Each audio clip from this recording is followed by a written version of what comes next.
7 दिवसात 167 गणेश मंडळांना भेट, चंदगड विधानसभेत खोराटेंचा विकासात्मक दृष्टिकोन, रोजगार, पाणी आणि पर्यटन विकासासाठी मानसिंग खोराटे यांचा पुढाकार.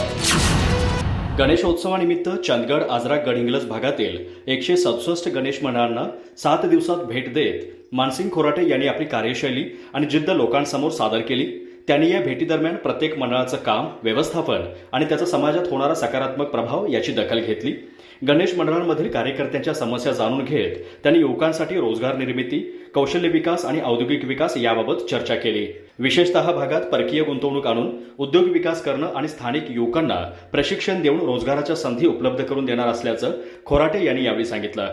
यासोबतच चंदगड विधानसभेतील काही भागात पाण्याचा कायमस्वरूपी प्रश्न असल्याने त्यावर शाश्वत तोडगा काढण्याचं आश्वासनही त्यांनी यावेळी दिलं. त्याचप्रमाणे पर्यटन व्यवसायाला चालना देण्यासाठी योजना आखण्याची गरज त्यांनी याधोरेखित केली. आरोग्य सुविधांच्या दृष्टीने अत्याधुनिक हॉस्पिटल उभारण्याची योजना ही खोराटे यांच्या विकासात्मक दृष्टिकोनातील महत्त्वाची बाब आहे. त्यांच्या भेटीमुळे चंदगडमधील विकासाची दिशा स्पष्ट होत असून लोकांना नवी उमेद मिळाली आहे, असंही त्यांच्या कार्यकर्त्यांनी सांगितलं. यावेळी खोराटे यांच्यासोबत संतोष मळवीकर, पृथ्वीराज खोराटे, BM पाटील, बाळासाहेब हळदणकर, राजवर्धन शिंदे सांबरेकर, जगन्नाथ हुलजी, बाळासाहेब फडके, अरुण गवळी, बसवराज आरभोळे, शशिकांत रेडेकर, बाजीराव देवलकर, नरसू शिंदे, प्रभाकर कोरवी तसेच विविध गणेश मंडळांचे पदाधिकारी आणि कार्यकर्ते उपस्थित होते.